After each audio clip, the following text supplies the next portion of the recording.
बिस्मिल्लाहिर्रहमानिर्रहीम। Programme inside the news और मैं हूं डॉक्टर सना गौरी। डीजी आईएसपीआर की जितनी सख्त कॉन्फ्रेंस थी, प्रेस कॉन्फ्रेंस थी, उससे कहीं ज़्यादा सख्त जो है वो तहरीक इंसाफ के बयानात आ रहे हैं और बयानात का सिलसिला नहीं रुक रहा। और बयानात का सिलसिला ना भी रुकने के बाद भी तहरीक इंसाफ एक और मोड़ पे है, और वो मोड़ ये है कि तहरीक इंसाफ के अंदर भी बहुत से अख्तलाफात नज़र आ रहे हैं, जिसका मुँह बोलता सबूत मरवत साहब की मीडिया से टॉक है।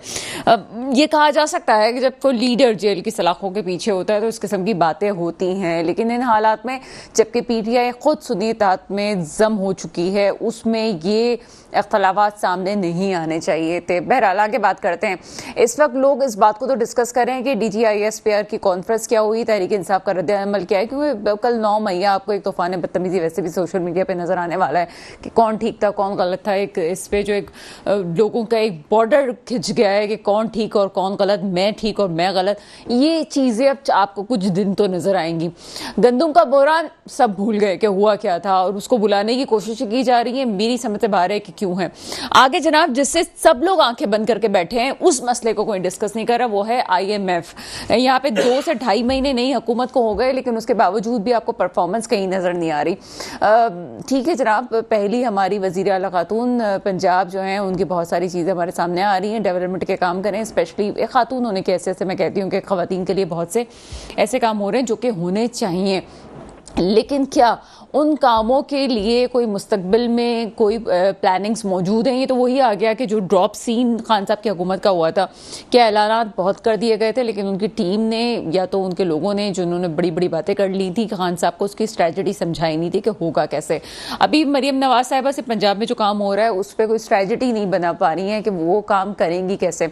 ये ज़रूर है कि आप अगर पब्लिक में जाते हैं तो वहाँ पर सेक्टर की जो ब्यूरोक्रेसी होती है उन पर एक प्रेशर ज़रूर होता है कि सीएम खुद आके चीज़ें हल करिए, सॉल्व करिए। बात आते हैं करते हैं मुद्दे पे। मुद्दा ये है जनाब कि जिसको आप पहले कर्ज कहते थे, अब आपने उसको जो है पैकेज कहना शुरू कर दिया। ये आपकी डेवलपमेंट हुई है, बाकी आपकी डेवलपमेंट कुछ हुई नहीं है। अब आपकी नई डेवलपमेंट ये हुआ है कि पहले आप कर्जों से छुटकारा हासिल करने के लिए प्रोजेक्ट्स की बात करते थे, अब आप इस बात पे खुश होते हैं कि हमें कर्जा मिलने वाला है और एक और पैकेज का ऐलान होने वाला है।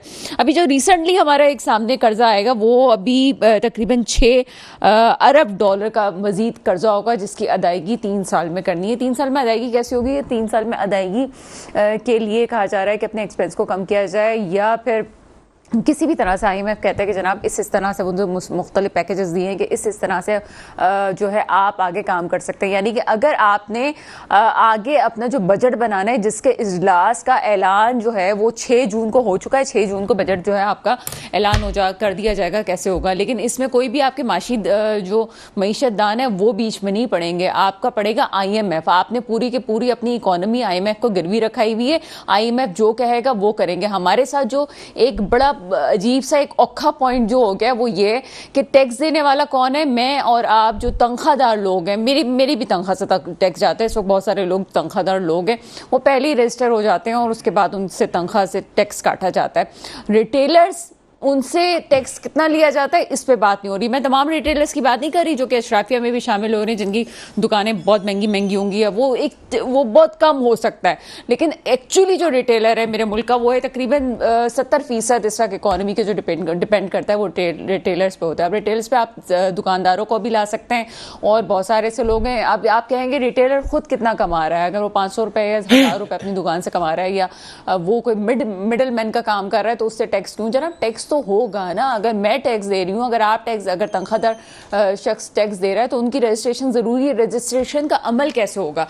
कोई अगर टैक्स खाते में अपने आप को, मसला यहाँ पे ये भी है, मैंने बहुत सारे लोगों से बात की कि टैक्स के शुमारे में अपने आप को एंटर क्यों नहीं करवाते। वो इसलिए नहीं करवाते, वो डरते हैं हुकूमत पे। जब आपके पूरे निज़ाम पे भरोसा नहीं होगा तो वो टैक्स निज़ाम पे किस तरह से अपने आप को रजिस्टर करवाएंगे। हो सकता है 0% रिटर्न हो, लेकिन ये ज़रूरत इस अमर की है कि जब तक आप अपनी इकॉनमी को दस्तावेजी शक्ल में नहीं लाएंगे तब तक आपके मसाइल हल नहीं हो सकते। अब बात कर लेते हैं आईएमएफ से। मैं इस बात को क्यों जोड़ रही हूँ? इसलिए जोड़ रही हूँ कि पाकिस्तान में जो इस वक्त हुक्मरान है वो मसले का हल एक ही समझते हैं, वो ये कि अवाम की जेबों को किस तरह से साफ किया जाए। और साफ करने का एक ही तरीका है कि आप टैक्स ले लें। इस वक्त तो हाल ये है कि खातून बच्चा पैदा करने जो है वो हॉस्पिटल में जाएं तो हॉस्पिटल का टैक्स, और बच्चा अगर दूध पी रहा है बोतल में तो उसका भी टैक्स वो दे रहा है। ये कहना कि कोई टैक्स नहीं ले रहा और कोई उस खाते से बाहर है तो ये अलग है। हाँ, बाहर कौन है? बाहर इलीट है, अशराफिया बिल्कुल बाहर है इससे। और इलीट से टैक्स कौन लेगा ये अभी तयन होना बाकी है कि इलीट से टैक्स कौन लेगा।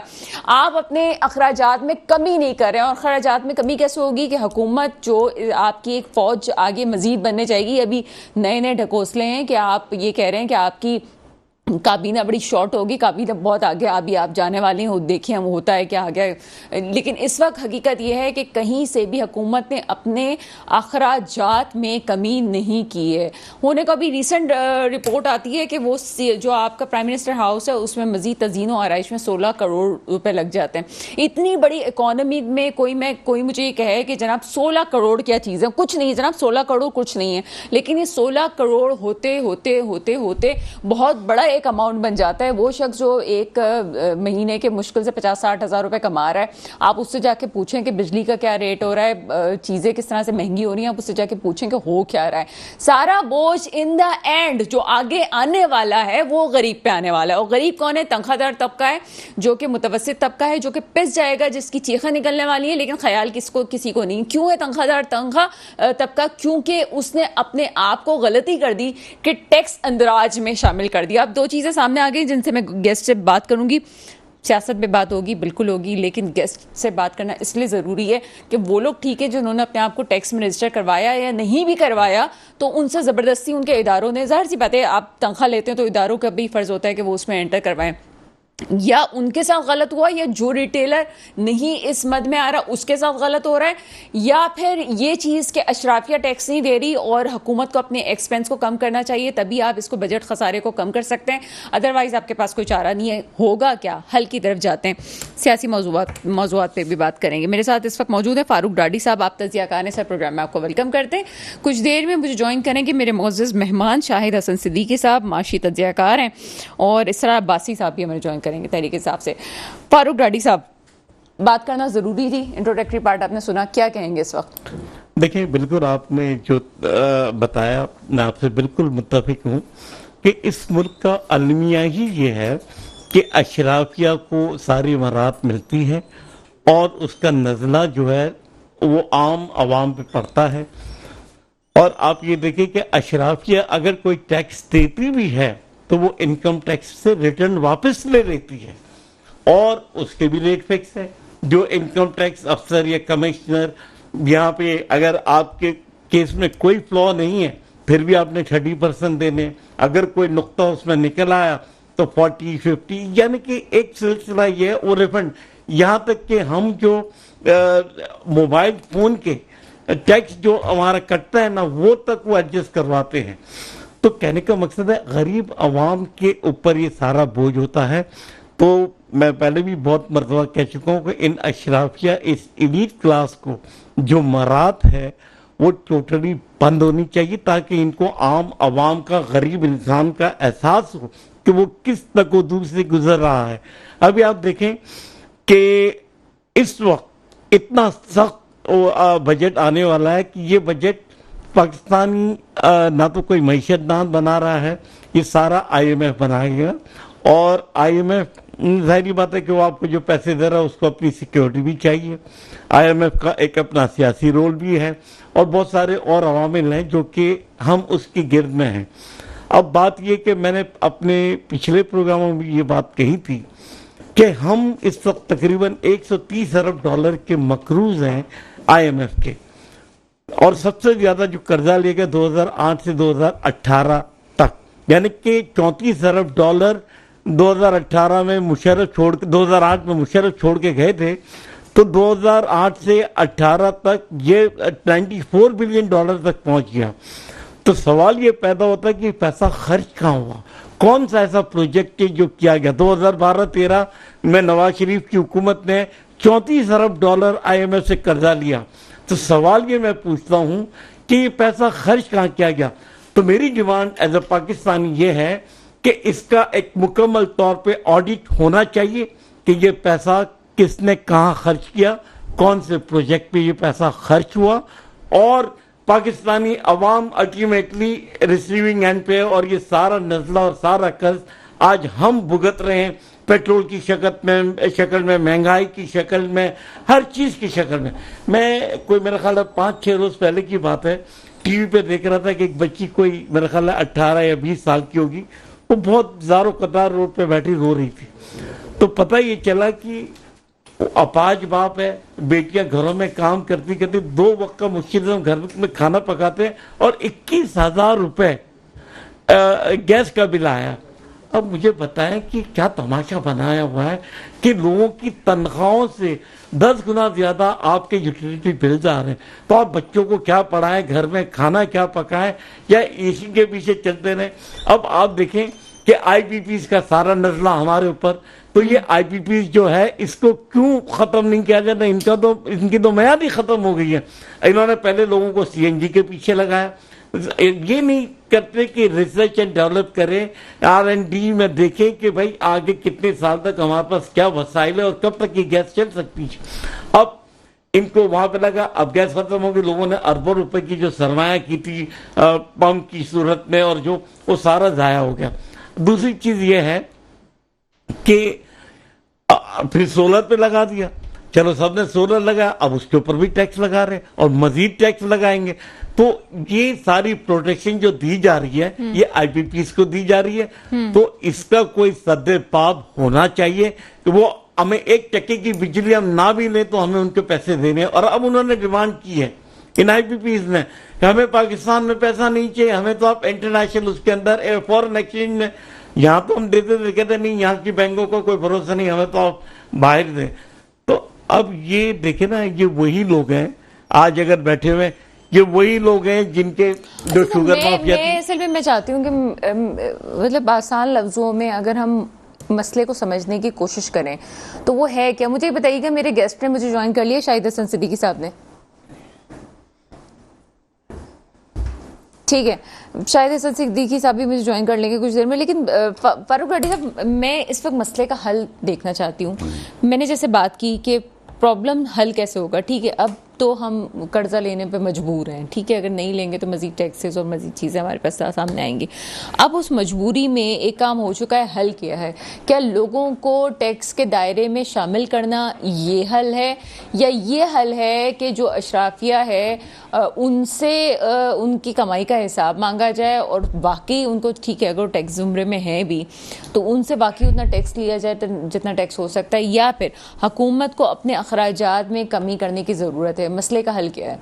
देखिए, जहाँ तक हुकूमत के अखराजात का ताल्लुक है तो वो बेनकाम है। अभी आप देखें कि अखबारात में परसों सऊदीया का जो वक्त आया था, मैं एक अंग्रेजी अखबार में देख रहा था, हाफ पेज लगा हुआ है, प्राइम मिनिस्टर लगे, किस खुशी में आप ये खर्चा कर रहे हैं, क्या इससे हासिल है? अपनी तस्वीरें लगाने के लिए, किसकी कॉस्ट पे? दूसरी बात यह कि हमारा बदकिस्मती ये है कि हुकूमत के खजाने में जो हम टैक्स हम और आप देते हैं वो प्रॉपर तरीके से जाता ही नहीं है। जब ट्रैक एंड ट्रेसिंग सिस्टम नाफिज किया 2018 में 19 में खान साहब ने, तो उस पर एक स्टे ऑर्डर आ गया। मकसद ये था कि जो फैक्ट्रियों में माल बनता है जिस पर सेल टैक्स हम जो हम देते हैं, साबुन की टिकिया, चाय वगैरह, घी, जो भी कुछ है, वो टैक्स एफबीआर में नहीं जाता। तो उसके लिए एक ट्रैकिंग सिस्टम बनाया था जिसके ऊपर इन्होंने स्टे ऑर्डर लिया, और जब उसको नाफिज किया हुकूमत चली गई। अब बात यह कि यहां तक कि ये स्टैम्प पेपर जो है ना, गवर्नमेंट स्टैम्प पेपर, उसके तक पैसे गवर्नमेंट के खजाने में नहीं जाते हैं। हम और आप जो खाना खाते हैं रेस्टोरेंट में, 17% सेल टैक्स हमसे लिया जाता है, वो भी उसके खजाने में नहीं जाता। शायद मेरा ख्याल है 1-2% अगर जाता हो तो जाता हो। तो बात यह है कि जो हमारा टैक्स का निजाम है, टैक्स कलेक्शन सिस्टम है, मैं एंड यूजर पे बात कर रही हूँ। अभी आपने टैक्स की बात की, और खासतौर पर मैं सिन टैक्स की बात करूँ, सेल टैक्स की बात करूँ। हम कहीं जाते हैं, हम रेस्टोरेंट में खाना खाते हैं, हमने दुकानों से कोई ख़रीदारी की है, तो हमने एक मेरे पास एक पेपर आया था 2 दिन पहले, भी मैंने शायद इसका जिक्र किया था पिछले हफ्ते, कि 2 समोसे पे 29 रुपये टैक्स। ये पर्चा जो है सामने आया था कि दो आपने समोसे बाई किए, उसमें 29% टैक्स, या आप कहीं सेल पे कोई चीज़ खरीदने गए तो वहाँ पे सेल की चीज़ जो 2200 की थी वो आपको टैक्स होते होते तकरीबन 2800 की आपको पड़ गई। ये मुझे बताएं कि जो दुकानदार हमसे टैक्स लेता है, और मैंने पूछा कि जनाब आप ये टैक्स ले रहे हैं, कहाँ जा रहे हैं, कि जनाब ये हुकूमत के ख़जाने में जा रहा है। मुझे क्या श्योरिटी है कि ये हुकूमत के ख़जाने में ही जा रहा है? मुझे हुकूमत को देने में मसला नहीं है, लेकिन क्या वो मशीन हुकूमत की है जिसमें से स्लिप निकल रही है? क्या वो जो कोड दे रहे हैं कि इसको आप स्कैन कर रहे हैं या आप कुछ करें, क्या ये कंफर्म है कि वो जो पूरा डाटा है वो ठीक हुकूमत के पास जा रहा है? ये कौन श्योरिटी देगा मुझे? देखिए, ये तमाम फैक्ट्रियां हो या रेस्टोरेंट हो, ये टैक्स कलेक्टर के मातहत उनकी उसमें आते हैं। इनके इंस्पेक्टर्स जो होते हैं वो उसको ऑडिट करने जाते हैं और वो अपना लिफाफा लेते हैं और चलते बनते हैं कि आपने जो करना है करें। सही है। तो मकसद ये कि हमें पूरे सिस्टम को रिवैम्प करने की जरूरत है टैक्स कलेक्शन की। आप देखें ना कि तो रिटेलर को पकड़ना चाहिए, इसका मतलब रिटेलर को पकड़ना चाहिए। नहीं, इसमें देखिए रिटेलर को रास्ता बताने वाले यही लोग हैं। अच्छा। कि इनकी जेब में कुछ जाए तो बोले तुम इस तरह करो कुछ मुझे भी मिले। ये जितनी भी फैक्ट्रियां उसमें तमाम ये जो टैक्स वसूल करने वाले इंस्पेक्टर होते हैं, इनकी ड्यूटियां लगी हुई होती है। ये वहां सिर्फ हाजिरी लगाने जाते हैं और लिफाफा लेने जाते हैं। तो मकसद मेरे कहने का ये कि हमें ये सारे सिस्टम को रिवैम्प करना होगा, क्योंकि यहाँ तो आवे का आवाई बिगड़ा हुआ है। सर, सिस्टम को रिवैम्प कैसे करेंगे? हाँ, अभी इतना महीना हुए हैं हुकूमत को आए हुए, कोई हमने डिजिटलाइज सिस्टम को इंट्रोड्यूस करवाया है, या हमारी कोई प्लानिंग है ऐसी कि आईटी का दौर है, हम डिजिटल कर दें इस चीज़ को ताकि प्रॉब्लम ही ख़त्म हो जाए? एक ऑफिस में भी हम बैठे हुए होते हैं तो हमारा पूरा एक डिजिटल निज़ाम होता है कि एचआर से कैसे बात करनी है, कितने किसके एक्सपेंस है, कितना जो है वो आपकी पैसे आएंगे, इंक्रीमेंट कितनी होगी, सब चीज़ें होती हैं। क्या गवर्नमेंट के पास किसी शख्स के हिसाब किताब के लिए कोई ऐसा सॉफ्टवेयर नहीं है, कोई डिजिटलाइज नहीं किया जा सकता? जबकि हम नादरा में नादरा के उस पर चल रहे हैं और बड़ा ज़बरदस्त हमारा नादरा का निज़ाम है। दुनिया भर में बताती चलूँ कि चंद ऐसे इदारे हैं जो कामयाबी से चल रहे हैं, उसमें एक नादरा भी है जो वो सिस्टम यूज़ कर रहा है। अच्छा, क्या हम इस मामले में इस सिस्टम को नहीं यूज़ कर सकते? प्लानिंग नहीं है, करना नहीं चाहते, क्यों? प्रायोरिटी नहीं है। हम करना नहीं चाहते, हमारी नीयतें सही नहीं है। हमारा पासपोर्ट डिजिटल सिस्टम, हमारा शनाख्ती कार्ड डिजिटल अच्छा, मेरे ख्याल है कि इस पे बात होनी चाहिए, लेकिन मुझे ब्रेक का कहा जा रहा है। मैं एक छोटा सा ब्रेक लेती हूँ, ब्रेक के फौरन बाद आके डैडी साहब से बात करते हैं। ब्रेक के बाद आपके सामने हाजिर है जी डैडी साहब। आप कह रहे थे नादरा का निज़ाम और हमारा कोई भी सिस्टम डेवलप नहीं हो पा रहा। देखिए, हमारा नादरा जो है वो इतना सोफिस्टिकेटेड और इतना एडवांस सिस्टम है कि दुनिया के कई ममालिक ने पाकिस्तान से नादरा की सर्विसेज ली है। इंडिया आईटी में शायद कितना भी आगे हो, लेकिन हमने हमारा जो सिस्टम है आइडेंटिफिकेशन का, उनसे हम इस मामले में कई गुना आगे हैं। ठीक है, अब सवाल ये पैदा होता है कि हमारे यहाँ हर चीज डिजिटलाइज है, चाहे वो पासपोर्ट हो, चाहे शनाख्ती कार्ड हो, चाहे हमारी बैंकिंग निज़ाम हो, हर चीज। लेकिन आपका वोट तो थप्पे से लगेगा, क्योंकि वो डिजिटलाइज होगा तो वहां पे इनको यह है कि वहां पे धांधली होगी, और थप्पे इतने शफाफ होंगे तो वहां नहीं होगी, हमने इलेक्शन में देखा। तो मकसद ये कि इनकी नीयतें सही नहीं है, ये सही तौर पे नाफिज करना नहीं चाहते। और अगर इन चीज़ों को ये मेरिट की बुनियाद पे लेके चले तो मैं नहीं समझता कि ये हो। इनकी नीयतें पहले तो ठीक हो, और सबसे पहले ये है कि ये निज़ाम को कौन चला रहा है? ब्यूरोक्रेट्स चला रहे। ठीक है, सबसे पहले तो इन ब्यूरोक्रेट्स का हिसाब लिया जाए, इनकी जायदादों का, इनके एसेट का, और इनसे पहले तो ये इनसे अंडरटेकिंग लिया जाए कि इनके बच्चे कहाँ पढ़ रहे, कौन कौन से ममालिक में, किस मुल्क की उन्होंने नेशनलिटी अप्लाई की, उनकी बेगम की नेशनलिटी कहाँ की है, क्योंकि ये रिटायर होते हैं फौरन यहाँ से निकल जाते हैं। अच्छा, जमहूरियत का निज़ाम तो आ चुका है, और जब कल प्रेस कॉन्फ्रेंस में सुन रही थी DGI SPR की, तो बहुत बारीक लाइनें थी उसके अंदर, समझने की ज़रूरत है। एक तरफ तो ये जो उसको लुबे लुबाब आप उस पर कह लेंगे, पूरा वोटिंग सिस्टम जो 8 मई का हुआ उसमें आप कह रहे हैं कि ये आप कह रहे हैं दूसरे मायनों में कि जमहूरियत है का। तो जमहूरियत वाकई इतना जितना कम हमारे रजिस्टर्ड वोटर है, उसके बाद जिस तरह से टूटी फूटी हमारी सिलसिले होते हैं, तो उसमें आप जमहूरियत कैसे कह सकते हैं? दूसरे लफ्ज़ों में आप ये कहना चाह रहे हैं कि जनाब टेक्नोक्रेट्स की हुकूमत है, ये जमहूरियत आप इसको कह नहीं सकते। एक तरह तो हमें ये सही भी लगता है कि जो सियासी रहनुमा वोट लेके आए हैं वो बेसिकली वो वोट वाले हैं ही नहीं, और जिनको रखना है वो टेक्नोक्रेट्स के तौर पे काम कर रहे हैं। ये एक मेरा ख्याल है कि बड़ी एक बारीक लाइन है, जो समझना चाहिए उसको समझे। आगे चलते हैं जनाब। इसरार अब्बासी साहब ने मुझे ज्वाइन किया है, तहरीक इंसाफ से आपका ताल्लुक है। सर, प्रोग्राम में आपको वेलकम करते हैं।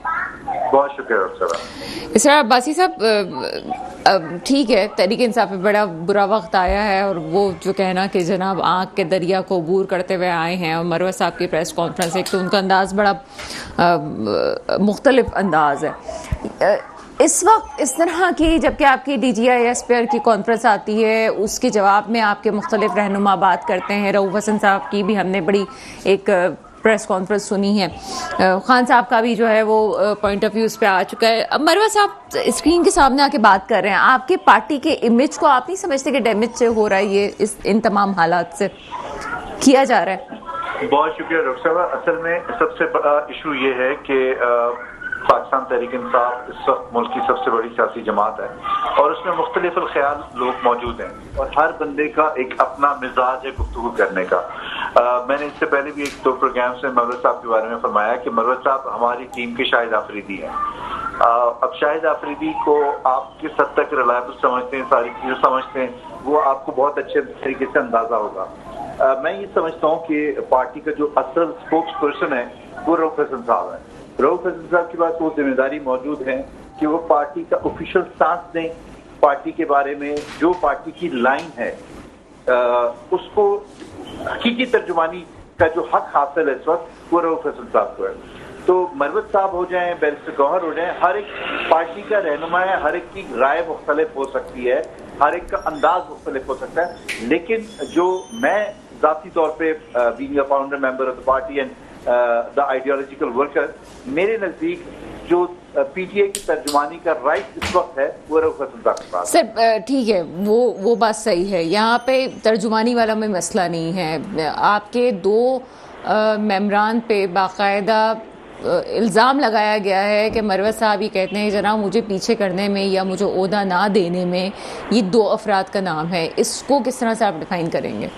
देखिए, ये पार्टी के इंटरनल मैटर्स होते हैं। मैं आपको बताऊं ना कि पार्टी के इंटरनल मैटर्स में बहुत सी चीजें ऐसी होती हैं कि हर पार्टी में होती है, लेकिन PTI की चीजें बाहर आ जाती हैं। वो इसलिए आ जाती हैं कि PTI के अंदर ना मौरूसी सियासत है, ना कोई इस तरह की डिक्टेटरशिप है कि जी जो जिसने कह दिया।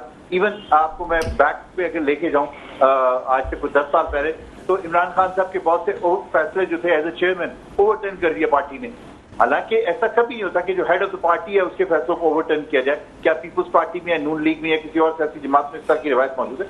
ऐसा नहीं है, लेकिन यहाँ पर हर बंदा अपनी राय खुल के इजहार करता है। अब पार्टी की एक स्ट्रक्चर मौजूद है, इसमें सेंट्रल एग्जीक्यूटिव मौजूद है, इसमें सेंट्रल बॉडी मौजूद है, रीजनल बॉडी मौजूद है, उसमें कंसल्टेशन होती है। मैं आपको अपनी मिसाल दूं, मैं सिंध और कराची के ओहदों पे तकरीबन 15 साल रहा, 4 साल से मैं किसी जिम्मेदारी पे नहीं हूं, तो मैं पार्टी के खिलाफ तो नहीं खड़ा हो सकता ना। बाज़ औक़ात ऐसा होता है कि आप समझते हैं कि पार्टी में आपसे बेहतर रिप्रेजेंटेशन मौजूद है, उनको मौका दिया जाना चाहिए। और अल्टीमेटली क्या होता है, जैसे मैं एक मिसाल उमर चीमा की देता हूं कि उमर चीमा को बेचारे को 2013 और 18 दोनों में टिकट नहीं मिला, लेकिन जब कड़ा वक्त पार्टी का आया तो उनको गवर्नर पंजाब बनाया गया और उन्होंने डिलीवर किया एज गवर्नर पंजाब, और पिछले 1 साल से वो जेल की सख्तियां भी बर्दाश्त कर रहे हैं। तो पार्टी में ये चीजें होती रहती हैं। हर मरवत साहब का पार्टी के साथ एफिलिएशन इतना ज्यादा पुराना नहीं है और ना उनका मिजाज है, उनको अभी एडजस्ट होने में टाइम लगेगा। उनको PTI की जो सिस्टम है उसके अंदर आने में, उसकी आइडियोलॉजी को समझने में इट विल टेक टाइम। वो एग्रेसिव है, बहुत अच्छी बात है, शायद आफरीदी का मैंने उनको लकब दिया हुआ अपनी पार्टी का, लेकिन एग्रेसिव होने के साथ साथ उनको जिम्मेदारी का एहसास लाना पड़ेगा अपने अंदर, अगर वो समझते हैं वो किसी की पोस्ट पे आना चाहते हैं। चलिए बात का रुख एक और तरफ लेके चलते हैं। तहरीक इंसाफ अभी DGISPR की कॉन्फ्रेंस होती है, कल 9 मई भी है। ये सिलसिला थमने वाला लग नहीं रहा, कोई लचक आपकी तरफ से नहीं आ रही है। बाडवा साहब ही कहते हैं कि अगर घर का सरबरा कुछ कहे और कोई ऐसी बात इख्तलाफात हो जाएं तो माफ़ी मांग लेनी चाहिए। किस तरह देखते हैं बाडवा साहब के इस जुमले को और आपकी पार्टी की किस तरह से वजाहत करेंगे? देखिए, घर का सरबराह का तयन किसने करना है? घर के सरबराह का तयन अवाम ने करना है। इस मुल्क में अगर डेमोक्रेसी है और आप डेमोक्रेसी पे बिलीव करते हैं तो अवाम के पास ये राइट है वो घर के सरबराह का तयन करे। तो सर फिर अवाम फिर बाडवा साहब से ये भी पूछे ना कि आप सेनेटर कौन सी पार्टी से आए हैं, किस लिहाज से आए हैं? यही तो मेरी गुजारिश, आप अगर थोड़ा सा सुन लेंगी तो आपको समझ आ जाएगा जी सर कि हम किस निजाम की बात कर रहे हैं ना। क्या हमने इसी निजाम जिसके अंदर हम पिछले 75 साल के अंदर करते रहे कि नादीदा कुव्वतें हाथ हिलाती नहीं और हम जो है उनके आगे खामोशी से बैठे रहे क्योंकि हम कॉम्प्रोमाइज थे।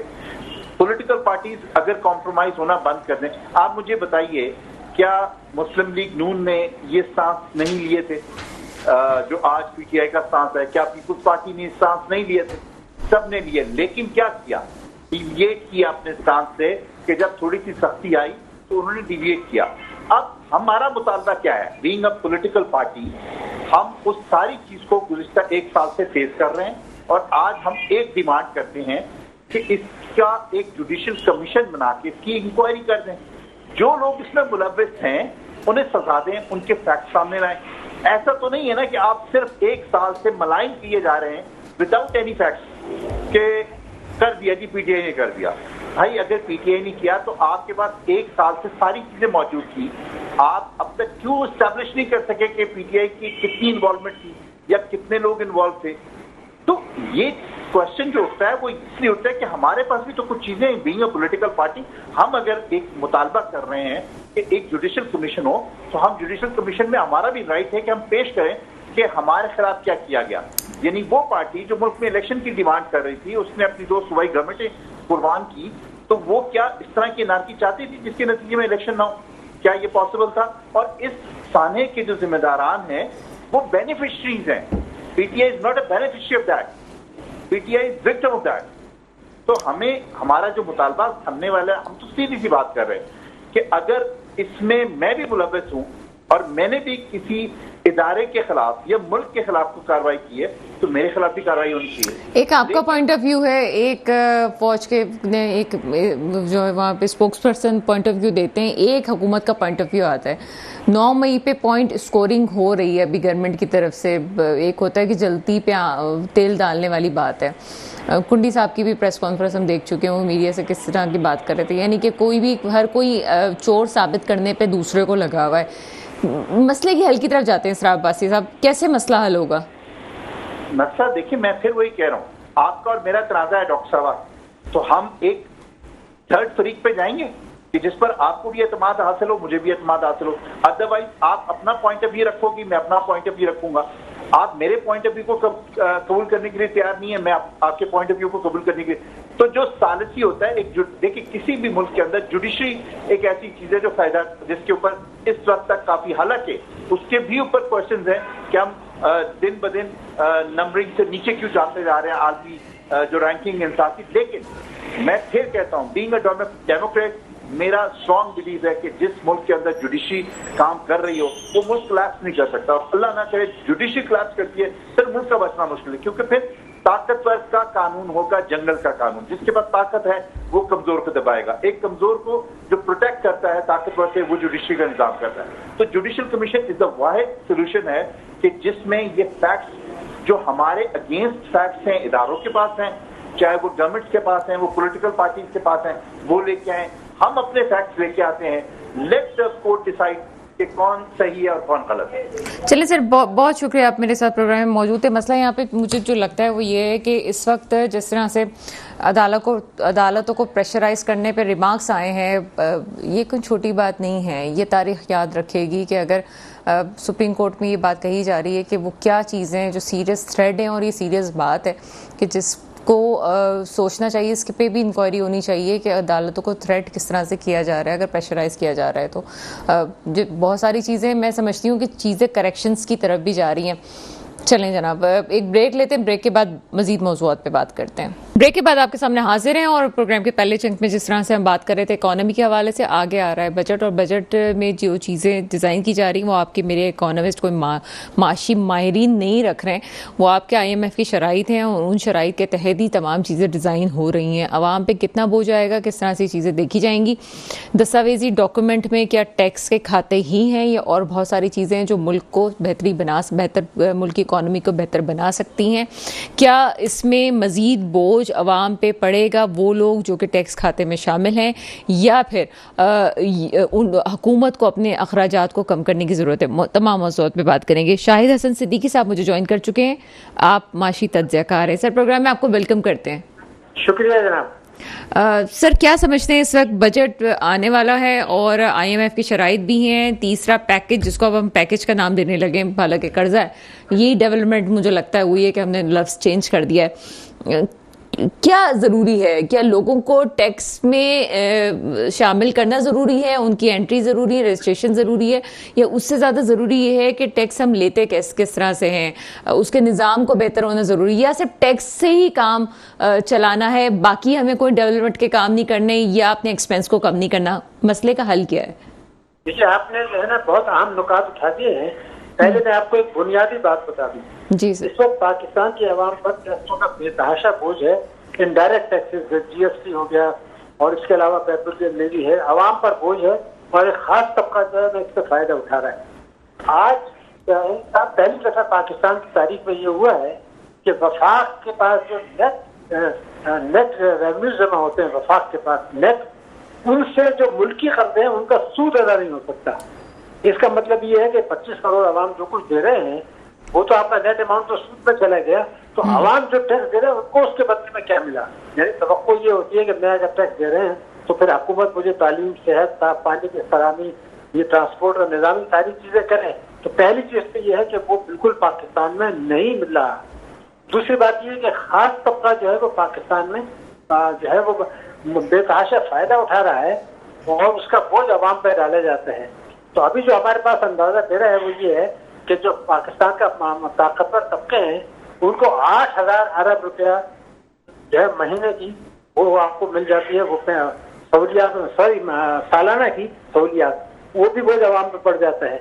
अब जो कुछ IMF के हो शराइत के तहत मामला तय पा रहे हैं, तो पहली बात यह है कि हमारा जो हुकूमत की पॉलिसीज है वो मुझे ये नजर आता है उसका मकसद ये वो इस्लाहात करें टैक्सों की, जिससे IMF की हमें किस्त मिल जाए, पैसा मिल जाए, कर्जा मिल जाए, मईशत की इस्लाह करना, आवाम की फलाह बहबूद का काम करना, तालीम का सेहत, वो हुकूमत की पॉलिसी में शामिल नहीं है।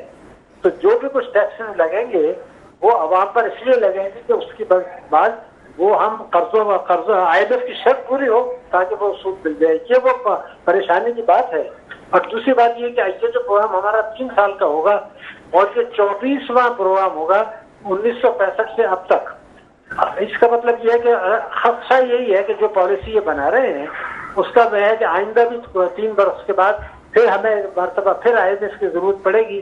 वो जो आपने कहा ना पैकेज का नाम दिया है, तो पैकेज का पूरा लफ्ज जो है निजाती पैकेज है, यानी हमें बचाने, उसको कहते हैं बेल आउट पैकेज, निजाती पैकेज, बचाने का पैकेज है, वो कर्जे का खाली पैकेज नहीं है। तो यानी ताकि डिफॉल्ट हम ना करें, वो खुदा न खास्ता 25 लेकर हमें जाना पड़ेगा, और उसको अभी अफ्रीका को हमारी मदद की जरूरत है। आपको भी पता है कि अच्छा सर, मैं आपकी किताब पढ़ी थी, कथा कलामी की माजरत, उस किताब में आपने खास तौर पे लिखा था कि हमें टैक्स दहंदगान के को दस्तावेजी कर लाने की जरूरत, दस्तावेज में लाने की जरूरत है, उनको हम फहरिस्त मुरतब करने की जरूरत है और तमाम लोग इसमें आए। मुझे ये बताएं कि पहले ही लोग इस निज़ाम पे भरोसा नहीं करते, पाकिस्तान का एक आम शहरी भरोसा नहीं कर रहा, रिटेलर्स की अगर मैं बात करूं तो वो इस निज़ाम में शामिल होना ही नहीं चाहता। तो क्या इस वक्त अगर बोझ पड़ता है और वो शख्स जो कि टैक्स में शामिल ही नहीं हो रहा, अपना नाम ही रजिस्टर नहीं करवा रहा, तो फिर ये बोझ किस पे पड़ेगा? उस पे पड़ेगा जो ऑलरेडी इसमें शामिल है। जी, आपने बहुत अहम बात कही है, दोबारा मैं वही अर्ज कर रहा था। पहले तो ये कि जो ताकतवर तबके हैं, जो मालदार तबके हैं, उनसे कोई वो जो टैक्स चोरी कर रहे हैं और टैक्स नहीं देते, उनसे लेने का कोई बहुत ज्यादा प्रोग्राम हुकूमत का नहीं है। इनकी कोशिश ये है कि जो लोग टैक्स दे रहे हैं उन पर इजाफी बोझ डाल दिया जाए, जिसमें तनख्वाहदार तबके खासतौर से शामिल हैं, एलिट क्लास, इसलिए कि जब उनसे मुकम्मल वसूल इसलिए हो जाता है कि आप उसकी तनख्वाह से टैक्स काट देते हैं। इसी तरह से अगर आप GST लगाते हैं किसी चीज के ऊपर, तो जो आदमी भी उसको खरीदेगा चीजों को, वो ऑटोमेटिकली उसको टैक्स कट जाएगा, यानी वो टैक्स दे यानी कि हुकूमत को टैक्स मिल जाएगा। तो वो इस तरीके से लोगों को कानून की मजबूरी के तहत ताकतवर तबकों को बरात देके जिन उससे वसूल करेंगे, उन्हीं को निचोड़ेंगे जिनको पहले से निचोड़ा जा रहा है। और उसके बाद भी जब कमी रह जाएगी तो वो कहना कि तालीम का जो बजट है वो कम कर दें, सेहत का इलाज मुआवजे का जो बजट है वो कम कर दें, ताकि जो अस्पताल में जो लोग जाते हैं, बच्चों को, गरीब लोग, उनको दवाई इलाज ना हो सके। ये मुझे खुदा न खास्ता होता नजर आ रहा है। अच्छा ठीक है, हम एक हल की तरफ चलते हैं। मुझे ये बताइएगा कि हल क्या है? क्या चीज़ें बेहतर करने के लिए ये भी है कि जी सिर्फ टैक्स का ही निज़ाम है, हम जितना टैक्स का निज़ाम है, आप कह रहे हैं कि मज़ीद ये एक बोझ पड़ने वाला है, या हुकूमत अपने अखराजात में कमी करके भी इस खसारे से निजात हासिल कर सकती है? देखिए, आपके लिए जो आपने नुक्ता उठाया है इसलिए अहम है कि इस वक्त जो हमारा खसारा है वो इतना बड़ा है कि कोई एक से काम नहीं चलेगा।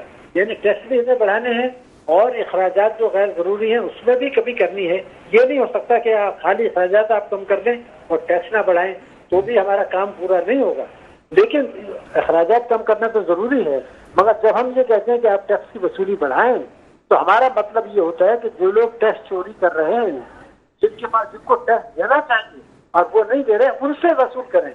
ये हमारा मतलब नहीं होता कि जो आदमी पहले ही मेच्योरिटी है, जिसको आपने मिसाल के तौर पर पहली क्लास है, इस किस्म के जो लोग हैं, उनको हम नहीं कह रहे हैं कि आप मान लें, इसलिए कि उनसे तो आप वो पहले ही कहें वो डिसऑर्डर है।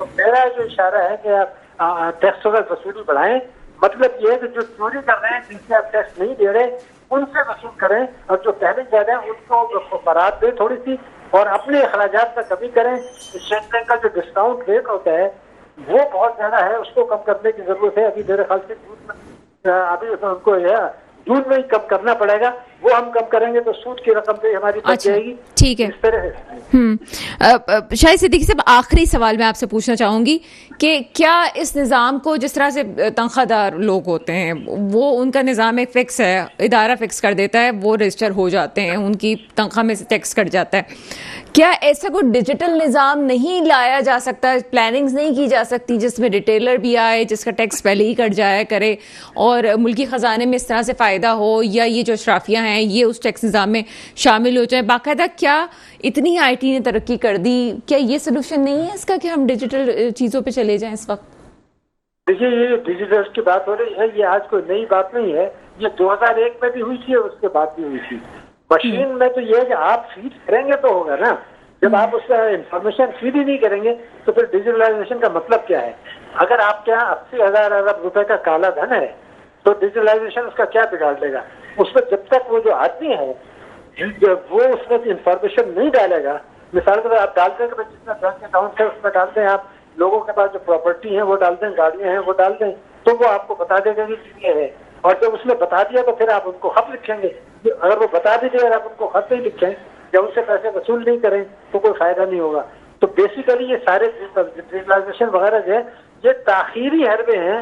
इनकी कोशिश ये है कि ताकतवर तबकों से वसूली हम ना करें, फिलहाल हमारे रहे, ताकि हमारी वो जो है वो इन लोगों के साथ जो ताल्लुकात हैं जो हम उनकी मदद से इंतजार में आते हैं वो दंगा चलता रहे। ये है वो गठजोड़ जिसको के तोड़ना है। जैसे आपने ये प्रोग्राम किया, अगर लोगों को ये बात समझ में आती है और वो फिर हुकूमत के ऊपर दबाव डालते हैं और आपके पास जो प्रोग्राम में सियासतदान आते हैं उनसे भी आप ये डायरेक्ट सवाल करेंगे कि आपके तो मंशूर में लिखा था वो तो आपने नहीं किया, तो वो जब आप कन्फ्रंट करेंगे और आवाम का दबाव आएगा तब तो ठीक होगा। वरना तो जो आज ये बातें कर रहे हैं वो मेरे ख्याल से जो है वो 95-96 में भी वही बातें की जाती थी जो हम 30 साल बाद कर रहे हैं। ये बात जब आवाम को समझ में आ जाएगी, दबाव होगा तो फिर बेहतरी की तरफ जा सकेंगे। अच्छा ठीक है, अगर हम करेक्शन की तरफ जा रहे हैं तो एक और छोटा सा कमेंट कीजिएगा, फिर मैं गेस्ट की तरफ भी जाऊंगी। क्या इस वक्त हालात इस हद तक ख़राब हो चुके हैं कि अवाम को अपने हकूक़ लेने के लिए, ये अशराफिया पे दबाव डालने के लिए अब आवाज़ उठाने की ज़रूरत पड़ गई है? अब वो वक्त आ गया है कि ये जो महंगाई का तूफ़ान है इससे बचने के लिए अवाम बाहर निकलें और प्रेशर डालें गवर्नमेंट पे कि आप रहम खाएं इस चीज़ पे और उन लोगों का एहतसाब करें जिनकी वजह से हम रुल रहे हैं। ये मेरे ख्याल से बात अब इससे आगे निकल गई है, इसलिए कि अब मामला आ गया है कि ये तो अवाम का तो जो भी है पाकिस्तान की सालमियत को खतरा है। इसलिए कि जो ताकतें ये महसूस करती हैं कि ये इस्लामी मुल्क है जिसके पास जौहरी कुव्वत भी है, इसकी स्ट्रेटेजिक लोकेशन भी है, अगर वो खुद खुदकश करने पर तुला हुआ है तो दूसरे ममालिक जो इस्लाम के और पाकिस्तान के दुश्मन है वो एक धक्का देंगे आपको। तो मेरा अपना ख्याल है कि आपका ये नुक्ता तो सही है कि वो वक्त आ गया है, लेकिन वो वक्त आए हुए तो कई साल हो गए, अब वक्त ही आ गया है। इसके साथ साथ आपके जौहरी प्रोग्राम को और आपकी जो मुल्क की सालमियत है उसको नुकसान पहुंचाएंगे। टेररिज्म की आड़ में दहशतगर्दी की वारदातें बढ़ाकर या जो है वो बहुत सी मुल्कों से दस्तबंदी करा के, ये इतना बड़ा खतरा है कि अब इसमें खौफ आता है हमें। बहुत शुक्रिया। शाहिद हसन सिद्दीकी साहब मेरे साथ मौजूद थे।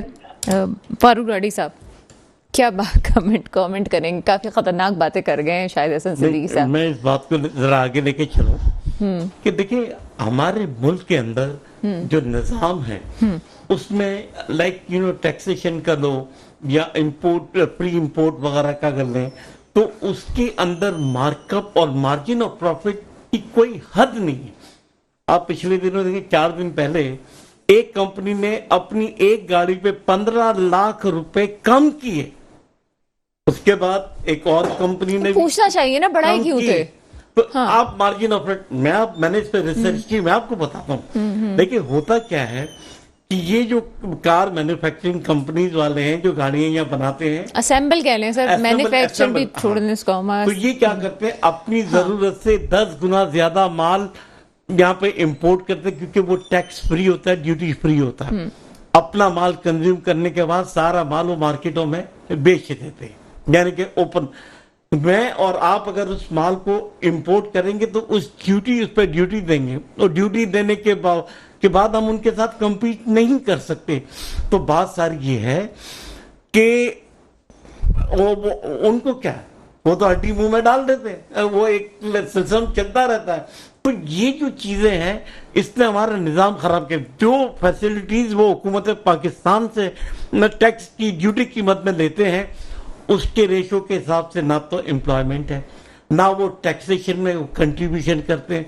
असल ऑडिट तो इनका होना चाहिए ताकि ये पता चले कि ये कितने फायदे उठा रहे हैं, कितनी मरात ले रहे हैं और लोगों को फायदा क्या पहुंचा रहे हैं। आज आप देखें कि वो गाड़ी जो इंडिया में बन रही है, आप पैसों की डॉलर में कन्वर्ट करके देख लें, इंडिया से कई गुना ज्यादा महंगी गाड़ियां यहाँ बेच। चलिए सर, एक बड़ा टॉपिक है, इस पे बात करेंगे। बहुत शुक्रिया फारूक राठी साहब, आप मेरे प्रोग्राम में आए। मसला यहाँ पे ये है कि जो मैं गुफ्तगू यहाँ पे सुन रही हूँ, ऐसा लगता है कि हाथ किसी के भी साफ नहीं है।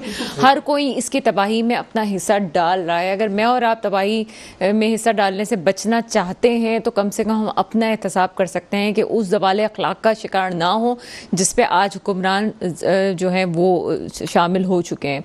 मेरा ख्याल है कि हमें इस मुल्क खुदादाद की हिफाजत के लिए खुद ही एक स्टेप लेने की ज़रूरत है। इन लोगों से बहुत कोई ख़ास उम्मीदें वाबस्ता नहीं है। दुआ वही जो हमेशा होती है, मेरे मुल्क पे वो हुक्मरान आए जो वाकई मेरे मुल्क के मुस्तकबिल की हिफाजत करें। इसके साथ ही प्रोग्राम का वक्त ख़त्म होता है। मुझे इजाज़त दीजिएगा। खुदा हाफिज़।